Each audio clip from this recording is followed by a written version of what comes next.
Il y a pas longtemps, il a supprimé son compte Twitter, ensuite son Instagram et là, le 30 mars, il a supprimé sa chaîne YouTube. Est-ce que ça veut dire que Nekfeu arrête définitivement la musique? C'est ce qu'on va traiter dans cette vidéo. Donc la team, ça date un peu, on est le 5 mars, ou le 5 avril, je suis complètement fou. Donc le 30 mars, à l'anniversaire de ses 30 ans, Nekfeu a supprimé sa chaîne YouTube, du moins elle n'est plus disponible. Mais par contre, très bon point, on peut toujours accéder à ses sons. Je ne sais pas si chez moi ça marche, enfin si chez vous ça marche, parce que moi, quand je tape Nekfeu, j'ai accès aux sons, c'est-à-dire je peux les lire et tout, etc.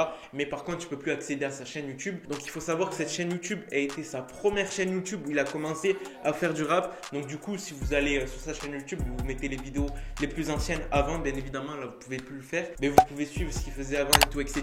Enfin bref, c'était son hub premier, là où il uploadait un peu tout ce qu'il faisait et ça l'a suivi jusqu'à sa carrière qu'il a aujourd'hui. Mais aujourd'hui, on va pas parler de sa chaîne YouTube, on va parler plutôt de sa carrière musicale parce qu'il y a beaucoup de gens qui ont réagi à propos de ça. C'est un gros artiste, c'est un très gros artiste, c'est un très gros vendeur du rap français et tout, etc. Enfin, la musique française, il a beaucoup vendu. Je crois son dernier album, il s'est écoulé à 500 000 ventes, ce qui est déjà pas mal en 34 semaines ou 42 semaines si je me souviens bien. Et ce qui s'est passé, c'est que dès lors que sa chaîne YouTube a disparu, là ça a relancé le buzz à propos de Nekfeu. On avait eu le buzz avec son compte Twitter, mais bon là les gens ils se sont dit compte Twitter il se détache des réseaux sociaux et il a tout à fait raison. Instagram ça commence à devenir chaud, mais ils se sont dit c'est compréhensible. Instagram c'est les réseaux sociaux, tu te détaches, mais par contre YouTube ça a fait peur à beaucoup de gens parce que beaucoup de gens se sont dit c'est bon, Nekfeu c'est fini, allez on l'oublie.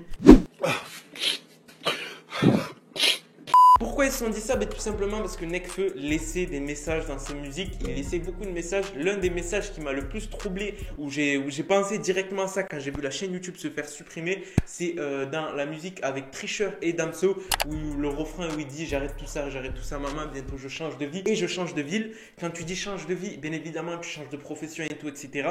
Et de ville, tu changes de ville, c'est-à-dire Paris. Et aussi, il faisait beaucoup allusion qu'à ses 30 ans, il fallait qu'il soit posé, à savoir si je me souviens bien, hein, peut-être que je suis pas conscient, je crois que Nekfeu n'a pas d'enfant ou du moins n'a pas de situation stable avec une femme et tout, etc. De famille si vous préférez. Donc je pense que c'est plutôt ça qui rentre en jeu. Après, très bon point parce qu'il y a beaucoup de gens qui s'inquiètent et tout, ils font des dépressions, ils sont fous. À savoir que si une personne voulait arrêter définitivement la musique, il faut savoir que ces plateformes de streaming seraient supprimées définitivement aussi. Ça va de soi. Si tu supprimes YouTube, ça veut dire que tu arrêtes de publier de la musique, mais il faut que tu supprimes Spotify, Deezer, iTunes Music et tout, etc.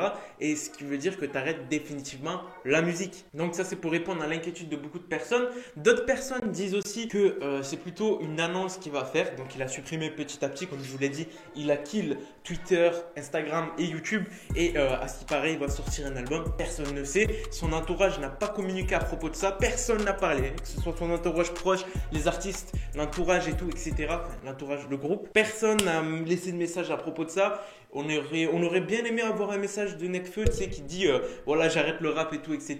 Mais personne n'a parlé à propos de ça. Pour moi, la chose la plus probable, que s'il aurait voulu stopper la musique définitivement, il aurait supprimé tout ce qui est streaming et tout, etc. Mais après, s'il fait ça, il se tire une balle dans la jambe parce que quoi? Parce qu'il perd en fait les revenus des streams et tout, etc. Et je pense qu'il a assez vendu, il a assez fait d'argent pour vivre sereinement. Donc tu vois, il y a ces deux avis mitigés. Tu sais pas ce qui se passe et tout, etc. C'est vrai que YouTube, quand tu enlèves une chaîne YouTube, c'est que là carrément tu vas direct parce que tu tires sur vraiment un gros actif. Il faut savoir que YouTube, c'est énormément de vues qu'il a généré. Il a fait ses plus gros clips sur cette chaîne qu'il a supprimé. Donc c'est assez mitigé pour moi. Personnellement, je ne dis pas qu'il arrête définitivement la musique. Je pense plus qu'il fait une retraite, une mini-retraite où il va faire un comeback derrière. Donc on va voir ça au fil du temps. Sur ce, la team, je vous laisse. C'était Moha. Peace.